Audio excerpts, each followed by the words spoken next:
Did you hear that the Ohio House approved a bill to legalize marijuana as medicine?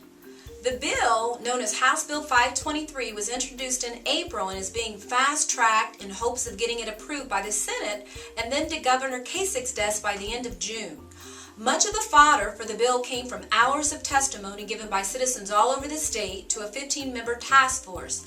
Members of the task force were handpicked by House reps and included people representing business like the Ohio Manufacturers Association, the Ohio Council of Retail Merchants, Affiliated Construction Trades, and the Ohio Chamber of Commerce.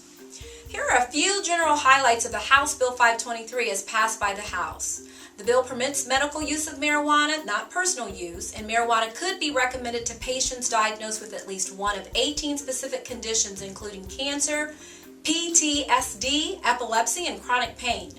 The bill also limits how much THC marijuana products can contain. Patients would not be allowed to smoke the drug, but vaporization would be permitted. People would not be able to grow it at home, and it could only be purchased from licensed growers and distributors. And the bill creates a Marijuana Control Commission which would register qualifying physicians, license people to grow, process, sell, and test the marijuana, and regulate all other activities related to the drug.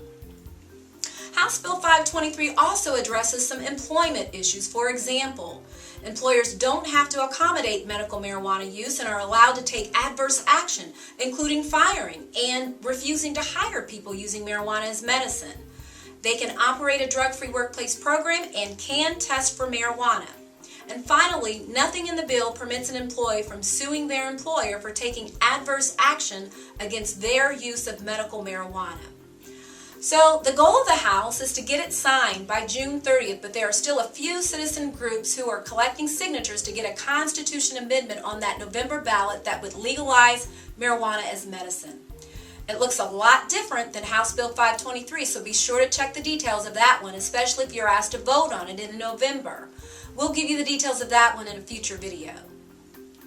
Remember, unless the FDA on the federal level approves components of the marijuana plant as medicine, there is no such thing as prescription for marijuana. So even if the bill is signed by the governor and/or citizen initiative passes in November, a person would not be able to purchase it at a pharmacy, which means employers would not have what they need to treat it like they do legitimate prescriptions, which, as you know, poses some real operation and legal challenges for employers.